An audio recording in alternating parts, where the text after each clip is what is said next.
Um, well, we've talked about a lot of different things. We talked Ring of Honor, we've talked about OTAs and everything. Let's have a little fun. We do this every year, and this is something that gosh, how long have we been doing this now, John? 5 years, 4 years, something like that. We try and do it every year. I remember in COVID, we were doing it with players like Mitchell Wilcox and everything, and these are guys who are, we feel, in that for various, I mean, it's totally arbitrary. We joked earlier about arbitrary lists and all this kind of stuff. Totally arbitrary. It could be a veteran, could be a guy that's maybe a couple years in, could be a rookie, that sort of thing. But we say these are potential breakout players. And what does that mean? Well, obviously that's subjective. We're not necessarily saying Pro Bowl. We're saying maybe higher profile role than originally anticipated, higher contributions maybe than what it seems like on paper. Maybe that leads to some, accolades, Pro Bowls, that sort of thing, but that's not necessarily the criteria, at least not for me. But, guys that we feel that can come in, whether it's their first year with the team in the league or they've been with the team for a couple of years, have had to bide their time, and now their opportunity is here. So this is going to kick off the 2023 potential breakout players for the Cincinnati Bengals. And you mentioned this guy's name a couple of times, John, and earlier when you were talking about kickoff rules and whatnot, and he is one of the newest Bengals, and that is Chuck Sizzle, Mr. Charlie Jones. Basically, we'll pull the clips back up here, but what made him the guy that I felt was just the versatility and the special teams prowess and ability to do different things and bring different things to the table, even as maybe wide receiver 4, wide receiver 5 going forward here. This is a guy I think a lot of people are excited about, and for good reason, but he's also a guy that I think, maybe a little bit on the older side in terms of age. So, obviously you have that floor ceiling conversation, but a guy that, can do some of those gadget plays, can help you out on special teams, punt return, kick return, that sort of thing, kill a couple of birds with one stone as a special teams player, as an offensive weapon, do the things that are asked of quite often a lot of the wide receivers on this team here. And I think he's got a shot to, even as wide receiver 4, potentially wide receiver 5, be a guy that is counted upon, especially as he grows into his NFL career late this year. I mean, he's 24 going on 25, so he's a rookie with the experience of like a 3 to 4 year player in the NFL. He's older than both Jamar Chase and T. Higgins. And again, like the NFL experience aspect of that matters, obviously. And he will soon find that going up against NFL cornerbacks, it's not the same as going up against Big Ten cornerbacks, but it helps to be a high-tier athlete. That's exactly what Chuck Sizzle is. You don't get that name if you're slow. So being fast while also being under 180 pounds or maybe right at 180 pounds and only 5'10", 5'11", that also definitely helps. He definitely plays larger than that.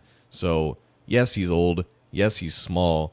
But we talked about this right after the draft, his skill set pairs so well, not only in this offense, but with this quarterback. He will be so reliable on the sideline, using the size that he does have to his advantage because he times his jumps so well. He's got insane ball skills for a guy that size. You typically don't think that he can not necessarily box guys out, but he can contort his body and he can hide balls because he times his jumps perfectly and he gets incredible extension on some of those catches. So back shoulders, stop routes, comebacks towards the sideline, a lot of routes that are pretty frequent in this offense he can do, as well as the slants, as well as the stuff that's over the middle, and a lot of this quick hitting stuff that when the Bengals go into the gun. So route running, I think, is already a plus with him.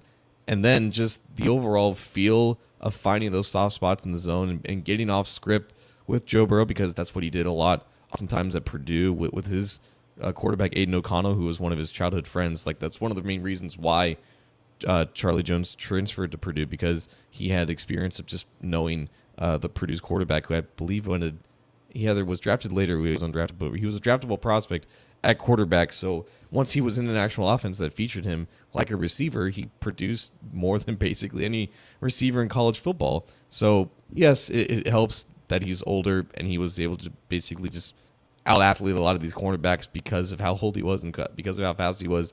But I like the nuance in his game, and I think it will translate pretty soon in the NFL. And obviously, just getting that experience and getting those reps against cornerbacks who know what they're doing and against defenses who aren't going to give him as much space over the middle, like that definitely helps. But he's also not afraid to take contact over the middle, to take contact at the catch point, and that's definitely going to increase the trust that Burrow has in him. Yeah, you're seeing 2 punt returns here. We got the video queued back up. You saw the end arounds that netted, about 15 to 25 yards a pop. You're looking at 2 punt returns that netted about 30 yards a pop. And then here he is with the kick return fielded at the goal line, and it's see you later. 100-yard kickoff return. Now, a lot of this stuff that I'm showing you is actually from his time at Iowa and not at Purdue. Still, I mean, it is what it is. And then, oh, by the way, here's what he gives you too. On offense, you talked about it a lot, weaving through a couple of defenders, diving catch there. You got to like that. So don't really know why this wasn't queued up or why it was freezing up on us there. But you can see why it's the multiple facets, the punt return, the kick return, the end arounds on offense. And when you couple that, when he was in college and on these teams, he was one of, if not the best offensive weapon, skill position weapon on his team. And now you're coming into a situation where these defenses, the pressure's kind of off of him because he's coming onto the field with a whole bunch of different weapons where the defenses probably aren't really thinking about him. I mean, they'll pay attention to him, but they're not thinking about him nearly as much as if you have Jamar Chase, T. Higgins on the field. And oh, by the way, Tyler Boyd in the slot, one of the 3 running backs the Bengals have that can churn up yards as well. And if you draw up a play where you go, what is that? We haven't seen that one before, or we haven't seen him do that. All of a sudden you need a big spark. You need those chains to be moved, whether it's an end around or, like you said, kind of tough catches across the middle, that sort of thing. He'll give you that. Just think of all the things that Trenton Irwin does well. And I'm not knocking Trenton Irwin at all because he's fit really seamlessly in this offense. Charlie Jones is just an upgraded version of him, like already. And like one of them was undrafted, right. One of them was a 4th round pick, and the fact that he does give you an explosive option at kickoff return. He was the Big Ten Specialist of the Year in 2021. That was the only year that he was truly featured as a kickoff returner, and he averaged 26 yards per return at Iowa, along with a long of 100 yards that ended up being a touchdown. So that was another reason why he ended up getting drafted. And if he was only a kickoff returner, he probably wouldn't have touched maybe the 6th or 7th round in this draft, considering how old he was and how unproductive he was before he got to Purdue. But adding that extra element of value, it's only going to increase his chances of not making. I mean, he's making the roster, but it's going to up his standing and the depth chart. And I think by the end of training camp, should he be healthy and has a decent preseason, he's probably wide receiver 4 already. Right. And that's a guy, I mean, I think when we first talked about the draft class, breaking it down, he just kind of seemed like one of those guys that I called, a lot of people used to call, it's not a term that a lot of people use a lot anymore, but gamer. He's just a guy when the lights are on and it's time to play, he just goes out and does what's needed, makes tough catches, tough plays. Just a guy that, what I like about him, you kind of said this as well, reliable. Just seems like a reliable guy, especially with the connection with Joe Burrow. Just seems like it's going to be something that a player he's going to trust to step up when it's needed. Obviously going to take a backseat to Jamar Chase, T. Higgins, Tyler Boyd, and Irv Smith, but still a guy I think that's going to contribute and going to be a guy important, is my prediction, as the Bengals make a potential postseason march and through the postseason. So if we want to talk about like projections for Charlie Jones, obviously a lot of it comes down to how much is he actually going to play. And unfortunately, like the Bengals relied on Trenton Irwin and some of their other depth options at receiver. We don't know if that's going to be the case this year, but if he is wide receiver 4, like what would you consider like a successful season in terms of production? Is it just being reliable when he is on the field, or are there like benchmarks that you expect him to hit in terms of like yards, receptions, touchdowns, all that stuff? I don't know if I have benchmarks that I expect him to hit. If you look at Trenton Irwin's stats from last year, 15 catches, 4 touchdowns.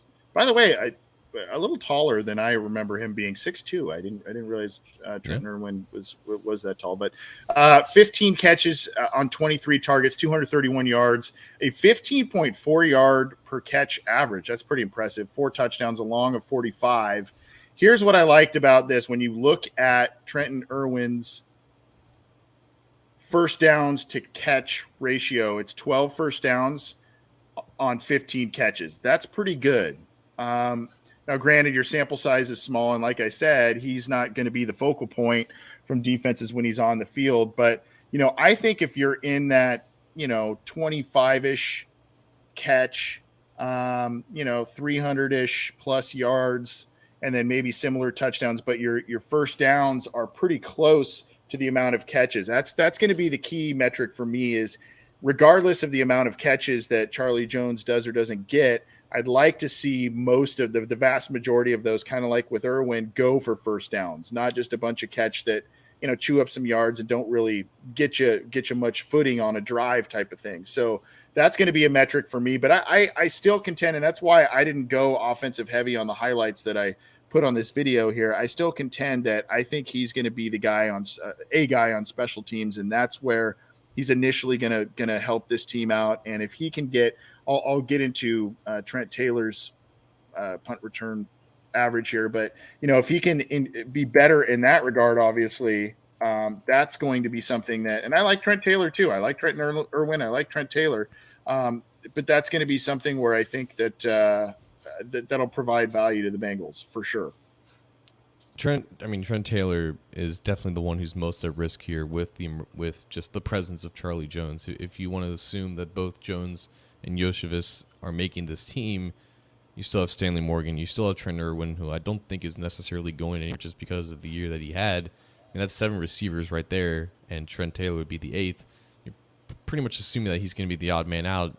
Should Charlie Jones do everything that Trent Taylor can do as a punt returner, and probably then some. Like that's the whole reason why Jones was invested as early as he was, because when Darren Simmons went to Purdue's pro day and it was kind of like a cloudy, foggy, rainy day, and the players were inside, he's like, no, we need to see him handle 50 punts in these conditions, because he's going to have to deal with this stuff in the AFC North, and he handled it with flying colors, and he has that explosion. He has that second gear to him that Trent Taylor just unfortunately doesn't have. I don't think anyone thinks that he's like a bad punt returner necessarily, but No. when you have a guy that can take it all the way, like that's just something that Darren Simmons has been looking for basically probably since what Alex Erickson did in the 2016 preseason, because Erickson was never anything more than what he was when he first took Brandon Tate's job, but he was just reliable enough to keep the job, and that's kind of what Trent Taylor's been for the past couple of years, and now they're looking for more. You look at Trent Taylor's punt return stats from last year, actually had the second highest yards per return in his career at 10.3. He had 12.4 back in 2020 with the 49ers. He had 33 returns for 340 yards, no career touchdowns there. Very limited, only 8 career kickoff returns there. So that's not really something that we'd be talking about too much there. But the year prior with him, and granted it's only 4 games as opposed to 16 games last year, but in 4 games with the Bengals, 7 returns for 52 yards and only a 7.4 yards per return average there. So, I mean, I think, again, if you're getting into double digits and maybe have a little bit more frequent big plays on a punt return, and Taylor had a few late that were, pretty valuable, but I think if you can get a little bit more of that out of Chuck Sizzle, I think that's where you go, wow, this is where this pick is paying off immediately. And not everything in the preseason is valuable or useful, but those reps definitely are. Like, everyone who has an impact on special teams needs to take the preseason very seriously. And while the reps on offense and defense, they kind of look so, every pump return is going to be important for Charlie Jones and Trent Taylor for that matter.